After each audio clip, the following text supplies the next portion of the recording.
following show is a paid program.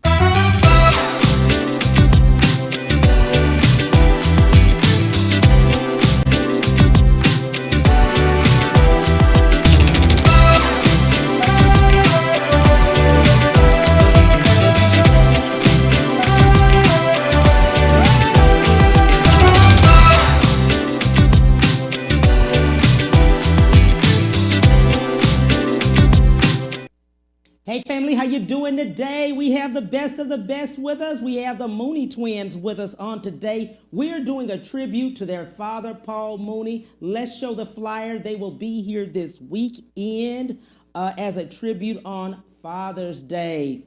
And we will be talking to them about that. Host will be Funky Larry Jones.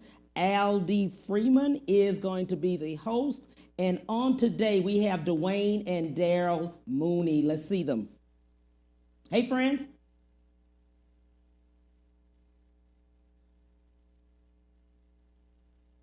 Hey, friends, how you doing? All righty. So we have DWAYNE and DARYL Mooney with us on today. And this weekend, we will have their tribute to their dad on there. And that will be Sunday, the 20th. Hey, guys, how you doing? Mr. DWAYNE and DARYL Mooney. How you doing, guys? This is DWAYNE over here. Sounds good. Sounds good. I can hear you. You can hear me. Let's go with it. In looking at everything, I am so excited about you guys being here this weekend and doing this tribute to your dad. Everyone is so excited just about Paul Mooney. Starting with DWAYNE. Let's start with your brother. In looking at being a celebrity, when did you know Dad was a celebrity? Did you know? Do you still know? When I saw him on television, literally, because my mother and father were very young when they had us. Right. She was 15 and he was 2. Oh. So don't do mom like that.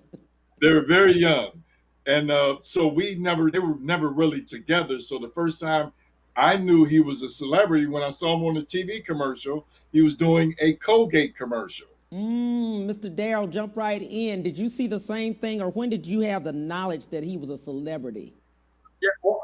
Well, we knew he was this guy who was in the TV set. Is what we knew. He was in that screen. And we saw him, like DWAYNE said, the first time on the Colgate commercial. And then the second time we saw him, it was an old show called The Dating Game. The Dating Game. And he was picking the women.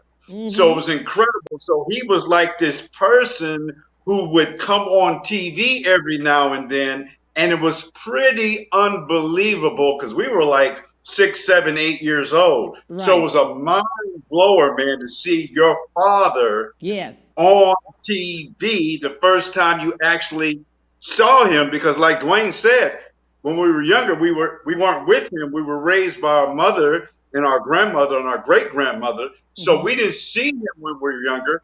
So we see him on TV. Imagine that. Wow. Now, DWAYNE, when you jump right in here, just saying about Dad, you see this guy and you say, man, that's Dad, isn't it? you both look at each other kind of like, is that Dad? What is he doing? Yeah, is that Dad? Who's he? Can he come? Can he come and give us some money? Can he come hang out with us? What's up? Or can we jump into TV? Right. Absolutely. So we were trying to figure out. But it was just amazing to see this man, this handsome man, this articulate man on television. So, and as we got older, we finally got to meet him, and it was just a wonderful meeting him for the first time. He gave us silver dollars. He gave us 2 silver dollars. Said, "Here, I want you guys to have this." And our uncle Ricky, we got the silver dollars. But our Uncle Ricky, when we saw him, he said, look, Uncle, look what our dad gave us. He gave us silver dollars. He said, really? He took the silver dollars and bought us some potato chips. Wow. Yeah. If these were silver dollars right now today, if we would have kept them, they would have been worth a lot of money. And our father told us, you guys keep this for decades and it's going to be worth a lot of money. And our uncle hated our father. Wow. Literally hated our father. And so he said, like DWAYNE said, he said, go buy some potato chips. and silver dollars just destroyed just like that. And we cried. We cried for a week, man. That's too Yeah. funny. Now, Mr. Crazy. Daryl, as So you're looking at, when we saw him, when we started visiting him when we were like 13 and 15, and we would go to Los Angeles and visit him in the summer, and it was incredible because we were introduced to Hollywood. Right. Think about it. Yes. We're from Oakland, California, the hood. Then we have a whole cultural shock being introduced to Hollywood. So it was pretty incredible, man, going from friends in the neighborhood, Junebug and Uncle Ricky and Pee Wee, go to LA and you meet Billy D. Williams, Jim Brown, Calvin Lockhart. You start Anazette Chase, Richard Pryor, a whole cultural shock because Hollywood was a whole nother reality, man. I'm glad you mentioned that. I'm glad you spoke about that because I was going to ask you about that. In doing that, Daryl, let's just pick up right there. You're young. You're coming from, like you said, the hood, and you're going to Hollywood, right? Yeah. Yes. Then you have to then go back, right? Oh, we were never the same. We went back. Oh my God. We were never the same. We were so Hollywood. We were like, we had on the Hollywood outfits. Right. Tight So do you go back? Do you go back home to mom after you stay? That's what I'm talking about. No, you go and you stay with dad, and then you go to mom. Cam, you didn't hear what Dwayne was just saying, bro. Okay. Look, we got bit with that Hollywood bug. I don't know if you remember, they had these old pants back in the day that was hot, man, in the 70s, right? You would patch. Remember the patch? Right. The patch jeans with the flares. Yes. We had the tight flares. Look, check this out. We had the tight flares. We had the big afros. We had the shirts wide open down to the. We was Hollywood, dog. The big afros, the shirts unbuttoned down to the bottom. We in high school walking down the hall like we were stars, baby. Like the camera was rolling. Hey, Daryl. With snakeskin boots. Oh yeah, and y'all at high school snakeskin boots. In high school, man. In Oakland. So we wasn't asking girls for phone numbers. We were signing autographs. That's too funny. Did they know that was your dad? Or I'm sure you made sure of that, right? Yeah, we made sure of that. They didn't know. Well, they didn't really, because he wasn't big then. Oh, okay. We knew. Mm-hmm. They didn't know. We just came with an energy coming from Hollywood that was a whole different aura that we had to explain to them. They said, "Where y'all been?" Hollywood. Hollywood. So your mindset never went back to Oakland again. Even though you were there, your mindset never went back to Oakland. We were gone. We left. We were gone. And then when we became 19, we were like, we don't do gang banging. We're Hollywood. We don't have time to. We don't have time to. We've got to do acting like there's no gang banging unless there's a camera around. That is too funny. That's too funny. So, but you have to understand, man. So when we became 18, we graduated from high school. Our mother said, "Okay, it's time for y'all to get out the house and go live with your daddy. For real, go live with your daddy." So literally, you gotta go. The day she said it, go live with your daddy, we packed up the car, drove down to Hollywood, and said, "Pops, we are here." He said, "Okay, come on in." And that's when we started living with him instead of visiting him. We were living with him now. Now, check this out. So remember, we're young, right? But we're bigger than our father wanted us to be because he wanted to be 16 in Hollywood, right? You know how Hollywood. Right. So we would be around, and he would tell everybody we were his brothers. Wow. He wouldn't say we were his sons. And we would walk around. The Jackson 5 were real hot at the time. Right. So our father, he would wear, what was the name of those apple caps? Remember the apple caps? Uh-huh. The apple caps built to the side. we all three would have on Apple caps, and people literally thought we were the Jackson Five. They thought he was Jackie, we were Michael and Marlon. Michael and Marlon. And, Oh, and they would ask us, "Are you guys the Jackson Five?" We said, "Yes, yeah. I'm Michael. I'm Michael." And I'm Marlon. We'd sign autographs to Jacksons. It was crazy. It was Absolutely crazy time. crazy. When did the identity of Paul Mooney, when you got out there, you moved out there, and you all became these Mooney twins? I mean, the world Yeah. knew at this point. Yeah, we The became, movie, well, we did a film called The Fisher Say Pittsburgh because we got into the acting bug got into us, and our second audition for something it was for The Fisher Say Pittsburgh, which was a basketball film dealing with astrology. That's why it was The Fisher Say Pittsburgh, because it was a team made up of Pisces. Dr. J was the star of the team. So when we did the movie for 3 months, that's when we got the bug. Because you got to remember, when we did the film, this was before hip hop, and we were staying in Pittsburgh hotel. And at the time, the Commodores, when Lionel Richie was with them, were on tour, staying in the hotel. The cast of The Wiz was staying in the hotel. So you had all these women dancers in there, and you had all these groupies for the Commodores, and we had our own groupies for the basketball players in the movie, the professional basketball players. So you had women in there all day. It was insane. so obviously, Cam, we never left the hotel. Exactly. I could see that. I could see that. I could see So you that all bug never hit leaving. us, man. We came back.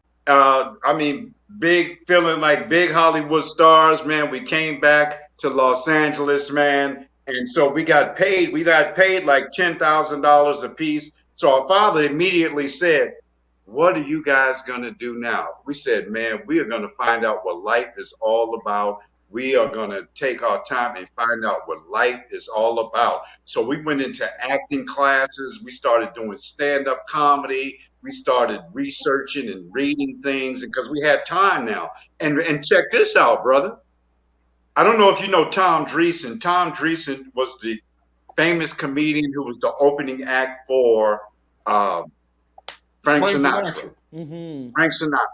And what happened, he created a series, a show called Around Him and Us, where he was like our uncle. And he asked our father, what should the name of the show be? Remember, his name was Tom Dreesen. And my father said, call it Uncle Tom and the Twins. That's Right? good. Yeah. So check this, Because brother. Tom We Dreesen come was from right. doing a movie. We come from doing a movie, right? Immediately we get on hold by CBS for 2 years. They hold us, meaning they're paying you for 2 years and you're under contract for them for 2 years. So think how big our heads were. Just doing a movie. We're what? We're like 18 years old, right? 18 years old. And immediately come back a month later, we're on hold by CBS for 2 years. We thought Hollywood had been conquered. It was over. We was about to be superstars. We was about to have all the women around the world, all the money that we could ever have. Man, we was like, thought this was it. Right. And guess what? What The happened? reality hit. The show never went through. We never got picked up. We never even shot a pilot. We got paid, but they never shot a pilot. And then the reality hit. And then the acting classes. And then we started doing the theater. And then the comedy grind. And then all of these things trying to make it in Hollywood when the reality of Hollywood hit. It's not an easy thing, brother. It's not Wow. an And easy it's thing. one thing that happened. We were doing we were supposed to do warm up for a comedy show, and it was Oh, so interesting that we got hired to do it, and it was so interesting that we got hired. We came in the next day to do the show. The executive producer came and met with us. I want to meet with you guys to talk to you. He came with us and he says, you guys are very talented, but I don't like your father. So you guys are fired. Wow. So he hired us to fire us. Wow. He hired That's you how to cold fire Hollywood you, was. to fire He you, to hired send us a to message fire to us. your father. Yeah, and our Send a father, message. we told our father, said, Dad, somebody hired us and then fired us off a TV show to do when we were doing warm up for the stand up show. And he said, "Who is it? Exactly. Who is it? Hey, Yes. Yes. who is that? Who is Exactly. that?" And we told him who it was. Next time he saw him, he cussed him out so bad in public. It was insane. That's how our father was. He said, "Don't you ever don't use my sons because you don't like me. You come to me Right. about you not liking me. Right. I will whoop your blah blah blah blah Yes. blah." Yes. Yes. That was our father. Yes. Yes. And of Yes. course, the gentleman that he's talking about had the complexion for the protection. Yeah. Yes. Yes. Yes. Yes. Him So, being a. so, so, Mhm. so it was wild growing up with a controversial comedian Yes. who took. He used to tell us, he used to teach us, and we just stand up. We used to say, "Dad, Dad, Dad, what can we do?" He would watch us, and he would say, "Look, if you want to get better doing comedy, don't watch comedians. Look at the Nicholas brothers. You all are Mm. like the Nicholas brothers doing comedy." I don't know if Mm-hmm. those of you out there don't remember the Nicholas brothers. They were a famous duo tap dance act. They used to dance with Gene Kelly, Fred Astaire back in the day, some of the old black movies. They were phenomenal. And he said, Best you, that ever did it. Best that ever did it. he said, you want to do stand up like them. Go on and tell them what he told us, Dwayne. He told us, he said, watch them because what they do is like they dance together, then one dances, showcases, another one holds back, and then the other one showcases, and they dance together because you guys are a different type of team. You're not a funny man, straight man. You're both funny, and you can both be the straight man. So you play off each other like the Nicholas brothers. Wow. Wow. And that's carried you all this time. Yes, that's what Yes, we do. Yes. Absolutely. absolutely. And he also told Absolutely. us when we first started out, we used to use props, Mm-hmm. put on wigs, and we had a magic box. We would go in and pull out stuff. And he saw us perform. He said, "You guys, but the Moonies don't do props." So that Yeah, was yeah. over. That Yeah, was yeah. over. And now imagine in Hollywood, so being introduced to Richard Pryor, being introduced to Red Fox, being introduced to Flip Wilson, being introduced to all these Hollywood folks, and Richard Pryor was one of the most humblest persons. Richard Pryor drove up to the house, right? Because Richard used to show off. He used to love and brag and show off to our father, right? So Mm-hmm. he gets a new yellow canary Rolls Royce. Mm. Richard drives up to the house, honking the horn. You hear this honking in the horn early in the morning. Beep, beep, beep, beep. He said, "Everybody come outside." He said, "Paul, Paul, Paul, look what I got. Look what I got." He said, "Okay." Paul was like, "Okay, Negro. All right, Exactly. we're gonna all ride in the car, Richard. We're gonna all ride." He had the convertible top and everything. We're gonna all ride in the car. So Richard was like, I didn't come on here to get them Negroes in the car. Right? So we all get in the car. We ride around the whole time. He said, "Don't touch nothing in the car. Don't touch nothing in the car. Y'all better not dirty up nothing. Don't eat no candy. Don't even talk. Don't spit. Don't do nothing while you're in this car. Just sit still." It was funny, man. So we Yeah. rode around in the Rolls Royce with the top down. And Richard was just beaming. He was so proud. He was like a kid in the candy store, man. So then Paul would say, "No, I want to drive. I want to drive. I want to drive. I want to drive because you don't need to be driving a Rolls Royce. You need a Negro car. You need a Negro car. You should have a Cadillac. You shouldn't have a Rolls Royce. Give me the keys, Richard. I'm going to drive the car because the police will stop you in this car. Watch." Our father starts driving the car. 10 minutes later, the police pull us over. Because my father would attract police like stupid going north. Because he would be in the car. They don't look at them. They're looking at me. Look at them. They don't know who I am. They don't know if I'm O.J. Simpson, John Amos, Calvin Lockhart. They don't know who I am. And so I said, "Look, watch, look at them. Watch them pull me over. And immediately, you talking about the law of attraction, they pull us right over. And he'd start hollering, and Richard be over there, Paul, will you be cool, man? Will you just be cool? And he'd tell the police, this is my car. The police would say, that's Richard Pryor. He said, then he told Paul, you better be lucky that's Richard Pryor right there, because we're going to let y'all go, because if we would have kept on, we would take you to jail. Okay? And leave and let the rest of you go. But because Richard is in the car, we're letting everybody go. So this is how, so our Father, he did not like folks stopping him. I'm talking about the folks with the complexion for the protection. So he didn't like them bullying him. He did not like them verbally bullying him. He did not even like them having a superior attitude toward them. He was always standing tall. For those of you who know Paul Mooney, he was always standing tall. And he always said in his comedy, he was the Malcolm X of comedy. He's going to tell the truth. Do you know, sir, he died on Malcolm X's birthday? Hold that thought. We'll be right back on the Cam Hill Show. To the Cam Hill Show after these messages.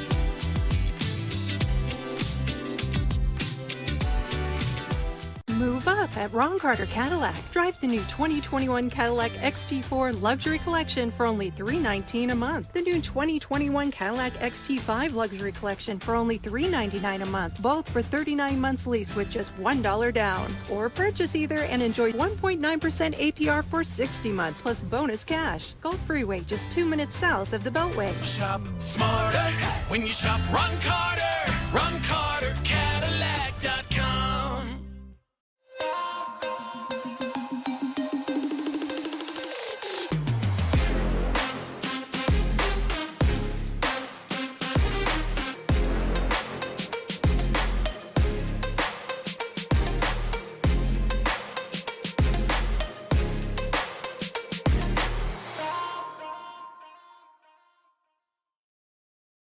My prenatal promise is to make sure my baby is safe and healthy, because I know it is possible to acquire syphilis, HIV, or other STDs without knowing it. Getting tested is my very first chance to protect my baby. Doctors are required to give expectant mothers 3 separate tests for syphilis. If you're pregnant, ask your doctor if you're being tested properly for syphilis and other STDs. Congenital syphilis can lead to a miscarriage, stillbirth, or an infant death. Don't risk your baby's health. To find out more, visit myprenatalpromise.com. Have you heard about Hero Go TV offering free TV?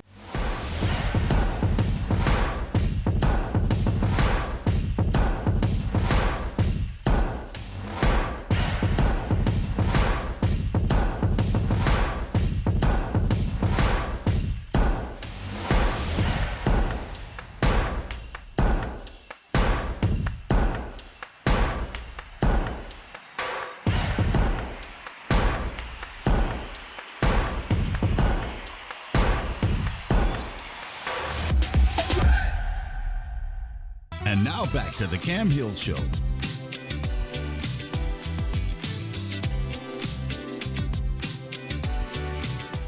Hey family, we're back with the Mooney twins, DWAYNE and DARYL. Hey guys, we were just talking about the fact that your dad just passed on May the 19th, which is Malcolm X's birthday, and he was a champion. Paul Mooney was for the African American community. He really was.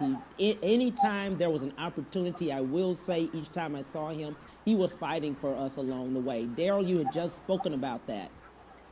Yeah, he was fighting for us along the way.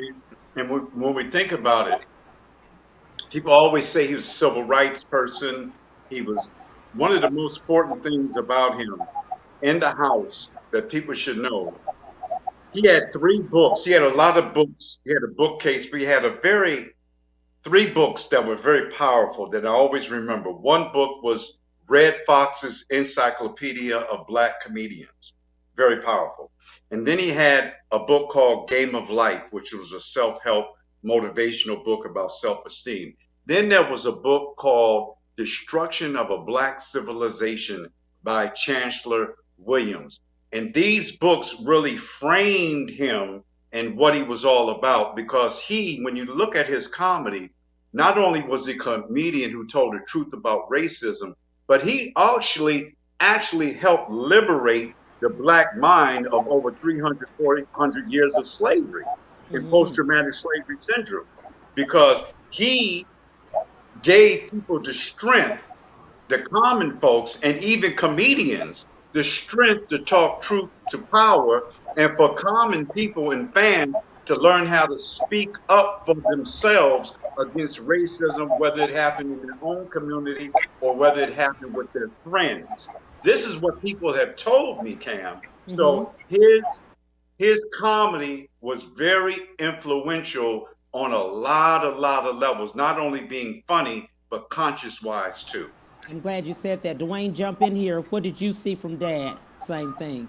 Let's talk about it. Well, we watched him actually transition from a nice guy comic trying to please Hollywood to being more aggressive and being more opinionated. Watch the transition was just amazing because he comes from Oakland and that whole Black Panther movement and that consciousness. It was always in him. And once he got that, because he was like that off stage, once he presented it on stage, it was a wrap.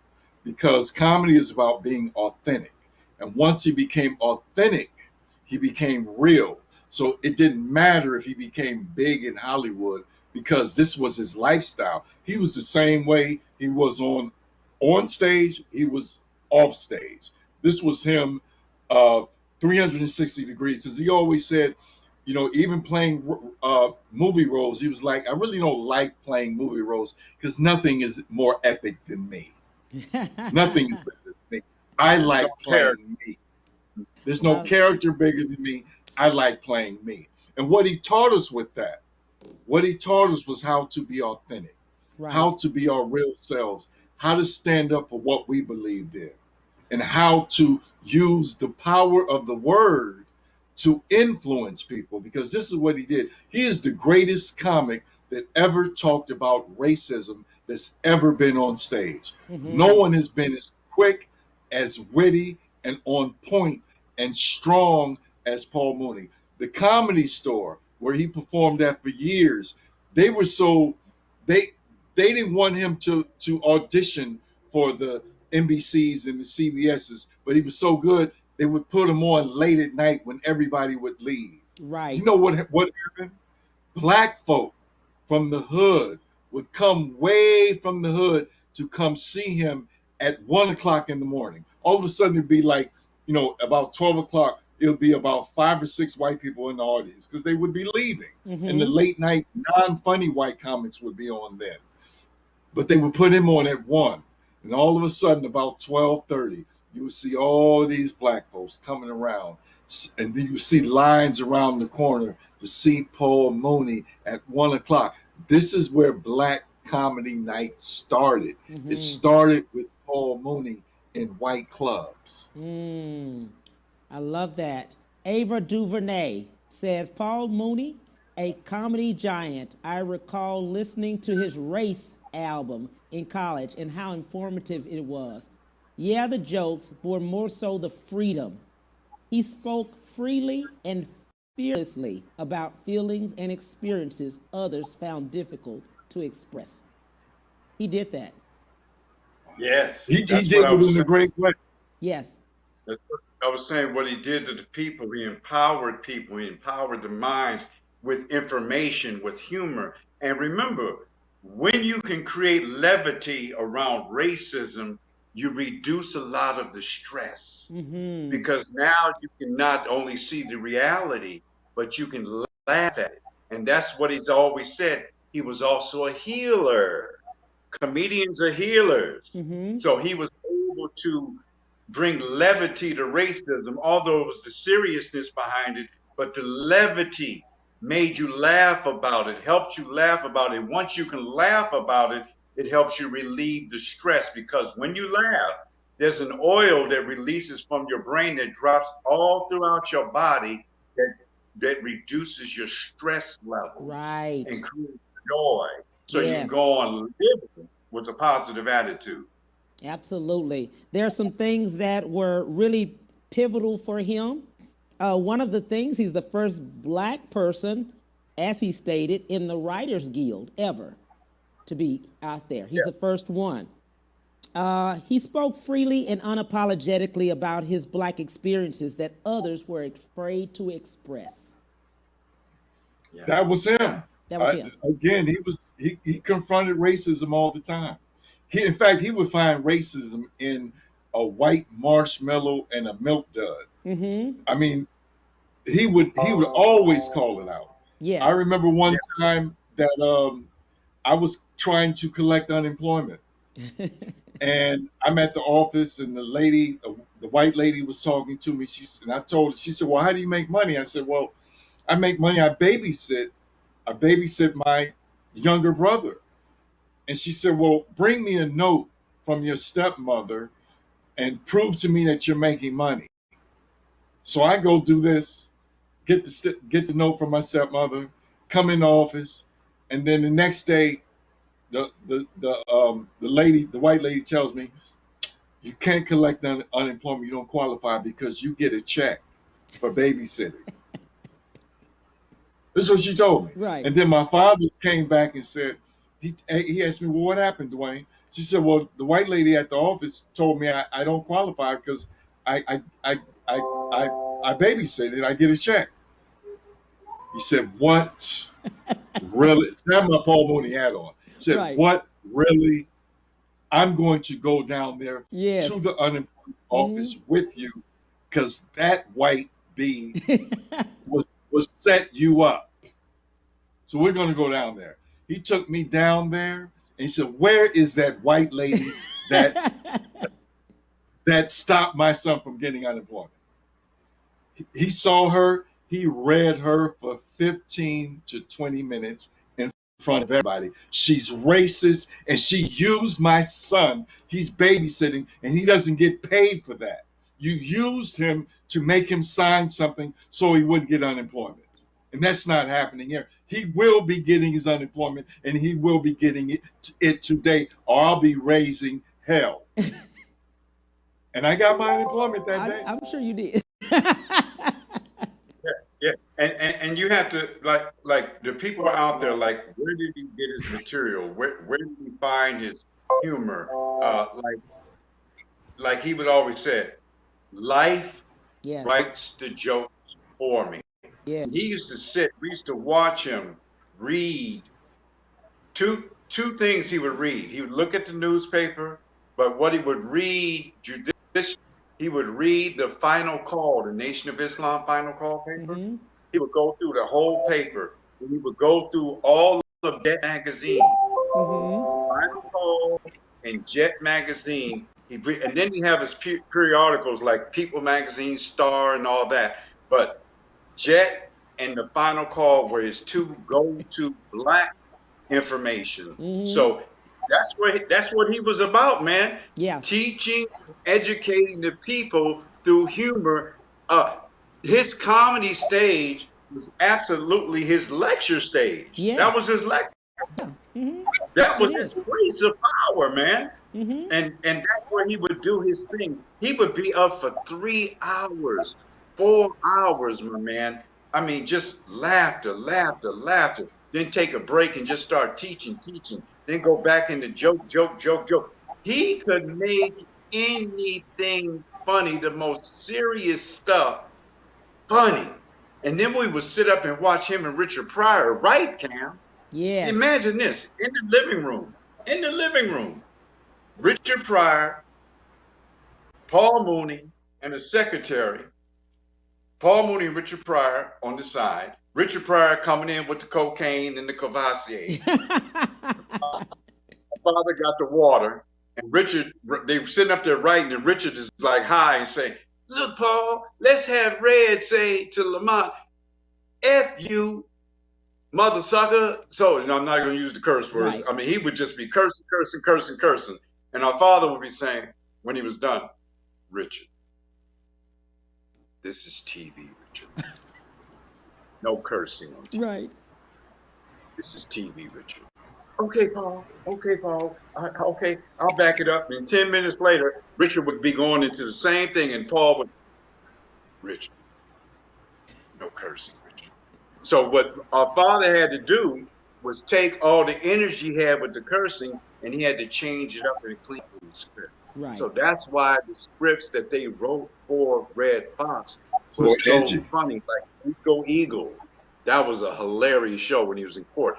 All these things that they wrote had an edge to it, but it was still clean. That's why it was brilliant, because they had to transform all the intensity of the vulgarity into being clean, but it was still the same intensity. So that's just a little goings on that people have to understand what's going on through creativity. Right. You see, and our father And we knew how still- to do that. He knew how to clean it up. He knew how to clean it up. That's why Richard made him his head writer on the Richard Pryor show. Not only was he the head writer, but he's the head casting director. Dwayne, tell him how he casted all them people from the Comedy Store. Yeah, he casted Johnny Witherspoon. He casted Tim Reed, the great Robin Williams, Sandra Bernhard. He gave these people their first TV jobs. Right. Because they all performed with him at the Comedy Store. So he knew them. They were like a gang. So the talent that he brought to Richard Pryor was just amazing.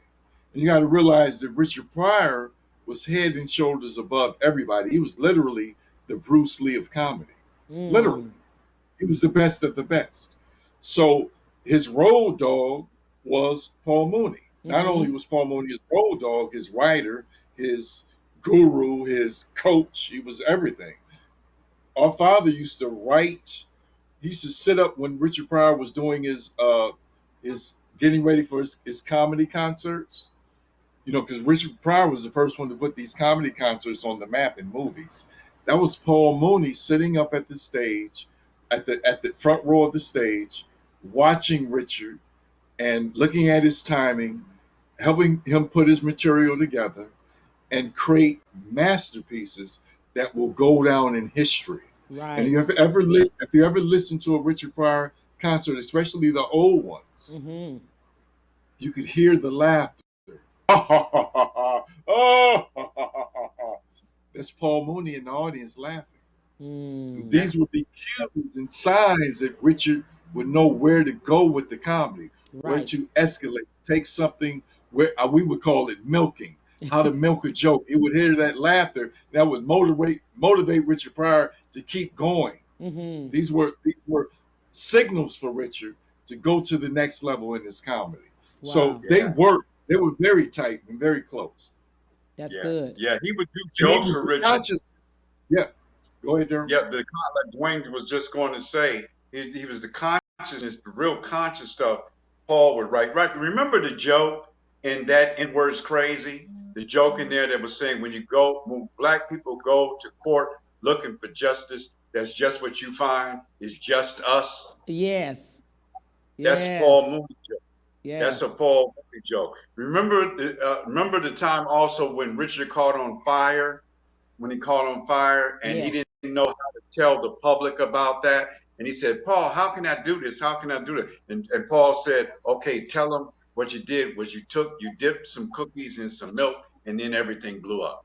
And that's the joke that you see in the movie and Live on Sunset when Richard's talking about that. That's their joke. And he said, what can I do? I need a line that I can do that's funny about that. And he said, strike a match and said, this is Richard Pryor running.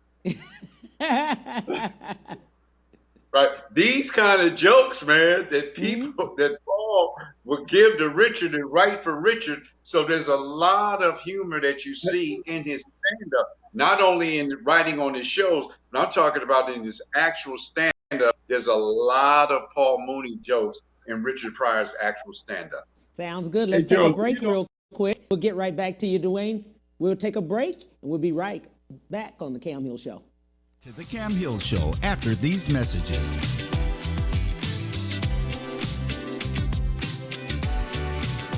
Move up. at Ron Carter Cadillac. Drive the new 2021 Cadillac XT4 Luxury Collection for only $319 a month. The new 2021 Cadillac XT5 Luxury Collection for only $399 a month, both for 39 months lease with just $1 down. Or purchase either and enjoy 1.9% APR for 60 months plus bonus cash. Gulf Freeway, just 2 minutes south of the Beltway. Shop smarter when you shop Ron Carter.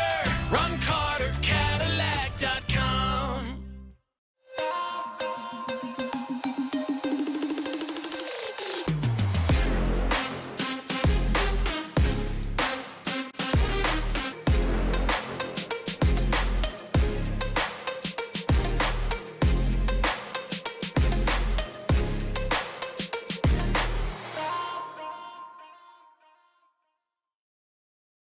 My prenatal promise is to make sure my baby is safe and healthy because I know it is possible to acquire syphilis, HIV, or other STDs without knowing it. Getting tested is my very first chance to protect my baby. Doctors are required to give expectant mothers 3 separate tests for syphilis. If you're pregnant, ask your doctor if you're being tested properly for syphilis and other STDs. Congenital syphilis can lead to a miscarriage, stillbirth, or an infant death. Don't risk your baby's health. To find out more, visit myprenatalpromise.com. Have you heard about Hero Go TV offering free TV?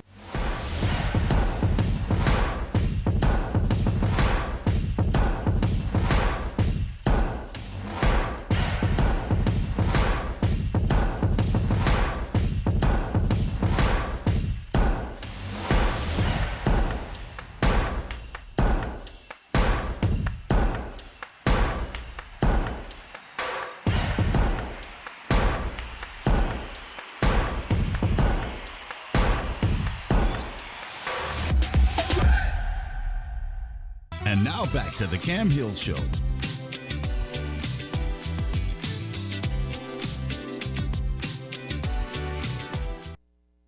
Hey, family, we're back with the Mooney twins. Dwayne, jump right in here. You were just saying something when we were going on break. I about what Dad? I'm talking about. I don't even know. I was just adding on to whatever Daryl was saying toward him writing with Richard. Right. It's like it was such a unit, that it was incredible to watch 2 brilliant minds work together. Absolutely. Like Daryl and I used to be around Richard and a lot. And in fact, we met the beautiful Pam Grier. Richard was dating her, which I find that was the best. You got to imagine, he was dating Raquel Welch, and Pam Grier at the same time. Wow. This is like Eddie Murphy dating J-Lo and Beyonce at the same time. You got to understand what this means, that a comedian can do this. When I first met Pam Grier, and Pam Grier was sitting next to Richard, she didn't have a bra on. She had a shirt without a bra. When I saw her with Richard, that's when I knew I wanted to be in show business. Daryl, this is crazy. That's a good one. That's a good one. You got to come to the club to see the rest of that joke. Absolutely, absolutely. You got to come to the club. In his book, Black is the New White, Mooney talks about his partnership with Richard Pryor. He has a beautiful book. People have got to get a book. They'll know more about their relationship, how I've read a lot of the parts of it. It's really great. It's a great book. Just about his life. Yeah. Black is the New White is really, really, really a powerful book, powerful story. Yes. And just from a very, very powerful man. And we really get to see after his transition how much he was really loved worldwide. Yes. I mean, it's incredible to me. I didn't know it was like this. I mean, good Lord. I'm like, wow. All the celebrities, all the fans. Go on, Dwayne. That's one of the reasons why we're doing this tour. Right. This is one of it's closure for people. Right, People love our father. And we find we're getting all these calls. Daryl and I said, we got to do something about this. Right. We have to get out here and keep the momentum going and spread the word of what our father really stood for. See, he really stood, he really took a stand Yes. on race relations in America. And he did it through comedy.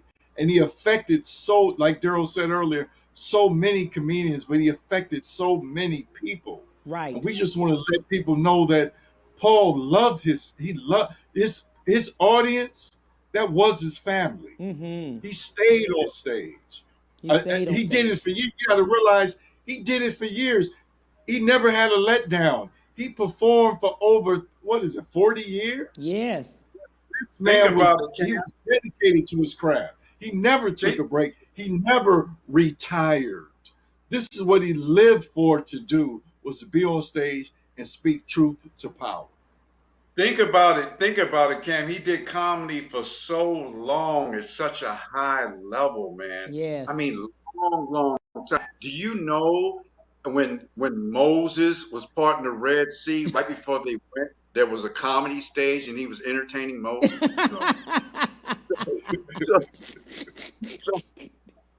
But for real, think about it, Cam. From the Flip Wilson show. Remember the old Flip Wilson show? I know Flip Wilson. Yes. Yes. On the Flip Wilson show with Richard Pryor, right? When Richard Pryor was a guest, you can see him. He always brought a father with him to help him write his scenes.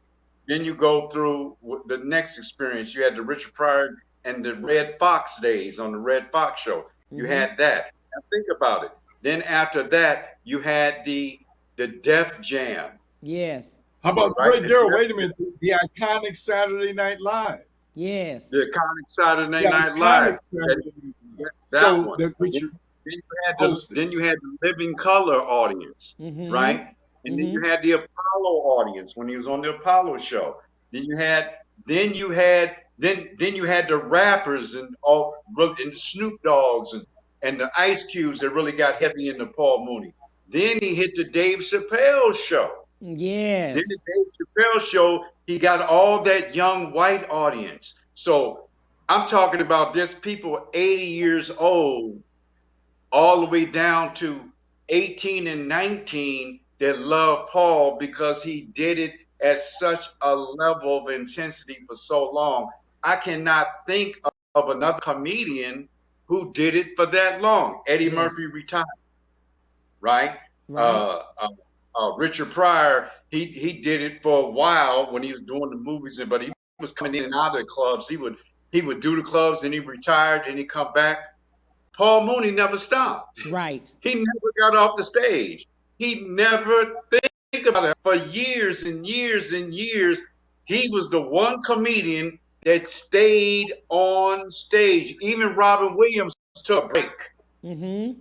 Paul Mooney kept the stage, was his number one priority, to get up on that stage and tell his truth. And that's the reason why he was able to do it, because telling the truth gave him energy. It gave him life till his last days when the dementia hit in.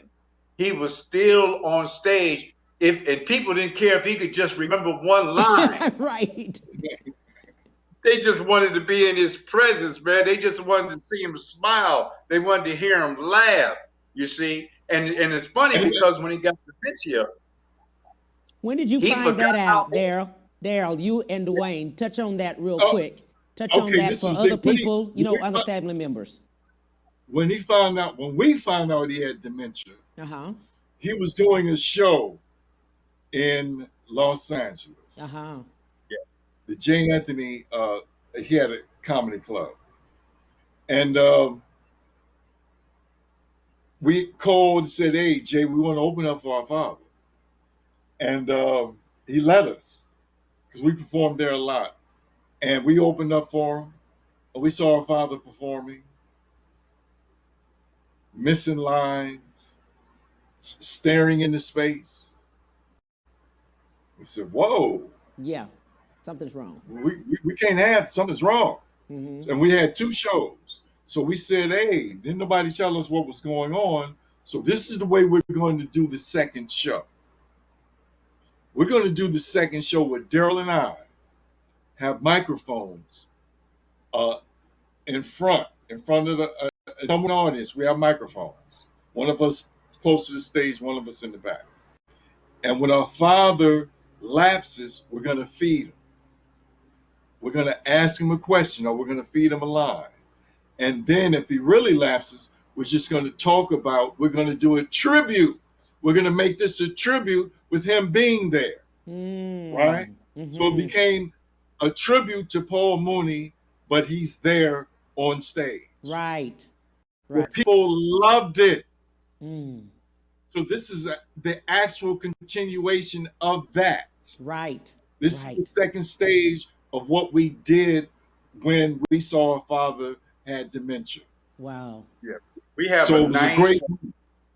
for those who come, we have a beautiful 15-minute production around Paul, our father, that is so powerful, with comedians speaking. Let's show the flyer while he's talking about it. You see that, you're going to love it. And it's just, and the people that come to the show on the 20th, you're going to love it. You're going to love the show. You're going to love the people who, in fact, we're inviting you, Ken, to come on down and share what you felt about Paul Mooney if you can. Yes, come on definitely down. will be there. You know, I'm going to be tickets there. on us, no problem. Come on down. We treat you like royalty, and come on through, brother. And look, man, it's going to be a beautiful night, because this is key. Dick Gregory told me, man. Dick Gregory told me before. Dick Gregory, we were very close with Dick Gregory also.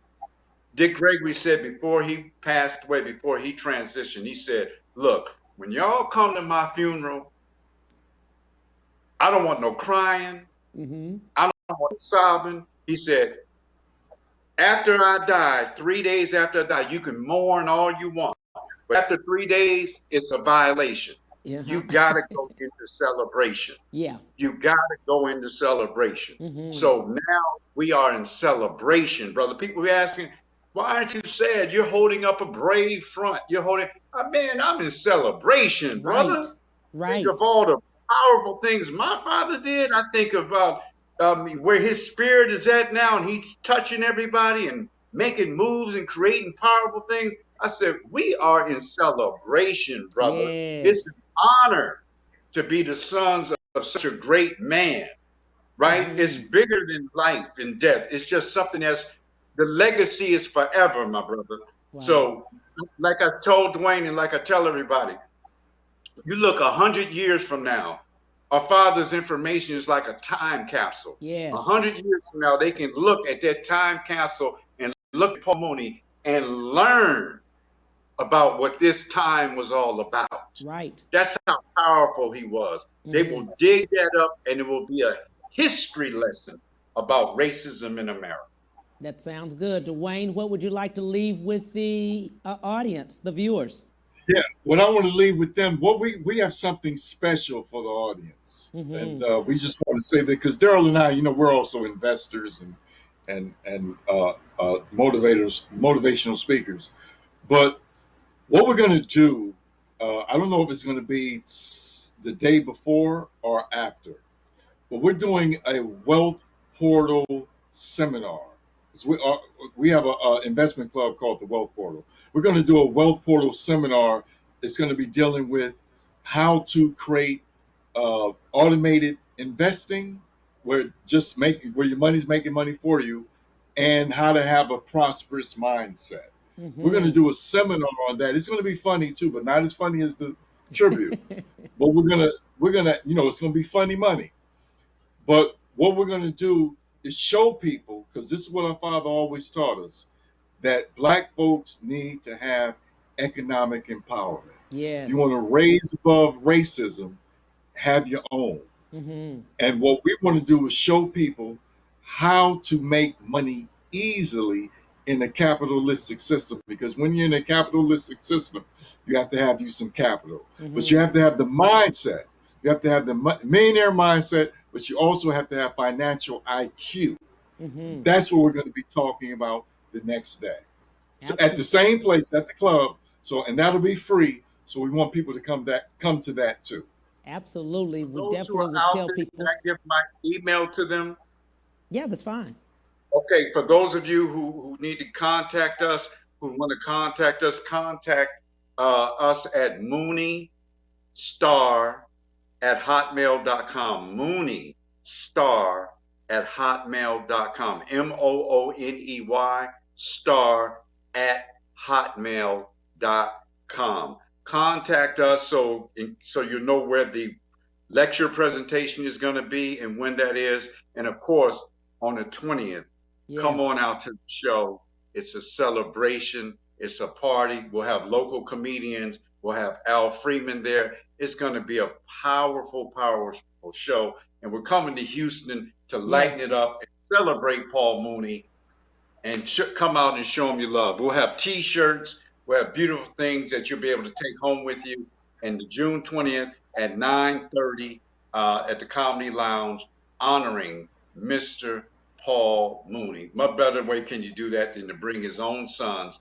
The greatest creative production of his legacy is the Mooney twins. So come on. Absolutely. Out and enjoy.